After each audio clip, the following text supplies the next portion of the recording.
Do you use a lot of chapstick, lip balm, or lip care products? Here's a really quick and easy recipe with only 2 or 3 ingredients that you can make in about 15 minutes for about $6. The good thing about this recipe is you can also use it for your cuticles and for dry, cracked hands, especially now that it's winter. First, your base oil, a half a cup or 4 ounces of oil. Now, here's my oil blend. Let me explain to you why I use these particular oils for my blend. First, there's avocado oil. Avocado oil is loaded with vitamin A. It also has omega fatty acids, which are essential for your skin. This can also help to replenish your skin in and of itself. It absorbs in pretty deep through the first 2 layers of skin. Next is grapeseed oil. Grapeseed oil is not a seed oil like you would think of the other seed oils. Grapeseed oil is cold pressed. It does not have the chemicals that it's processed with. Grapeseed oil is perfectly fine for you. It has vitamins A and E. Vitamin A helps to replenish your skin cells and heal. Grapeseed oil is also great for sealing everything in after you've applied it. Third is coconut oil. Coconut oil is also loaded with nutrients. It has antimicrobial properties, and it also acts as a sealer. All 3 of these oils also happen to have an SPF rating. That's not very much, 6 to 8, but it helps to protect the lips from UV rays. Last but not least is the castor oil. Me personally, I prefer emu oil, but most people prefer castor oil.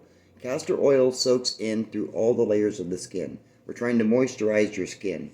So it's going to soak in through all the layers of your skin. The grapeseed is going to lock it all in. That's how I do it. That's why I have that particular blend. Next is 1 ounce of beeswax. Make sure you're using pure beeswax. Now this third one is optional. You can either use food grade essential oils if you want aroma. For myself, I'm going to be using food grade flavoring oils. This one, for instance, is peppermint, so it's going to be a peppermint lip balm. You can do that. Just use a drop or 2. If you use more than that, it will be overpowering. Add your beeswax to the oil. If you're using flavoring, add that after. You're just going to heat it up until the beeswax melts. Make sure you stir it thoroughly. Once it's melted, add your flavor. Oops, that's 3 drops. That's going to be strong. Now to store them, you can either use your old chapstick tubes. You can buy some on Amazon, eBay, Etsy, wherever you go to get those kind of products. They do sell them empty. I'm just going to use a simple metal tin to put mine in. That way I can just use my finger and put it on there. But it's also going to be good for your cuticles and your hands. Now to get them in there, I just use an old kitchen syringe.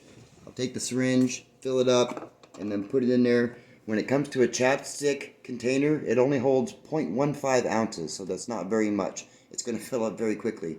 You can also put them in like an old deodorant tube. They have those as well that you can use. You can store them in just about anything. Your leftovers, when you fill it up, just put them in an old jar. This is an old salsa jar. Just throw it in there. It'll stay good until you need it. Then you just reheat it as needed. Now to reheat it, you can use the double boiler method. So you put your hot water on the stove, put the jar in hot water until it's melted, and then use it when you're ready.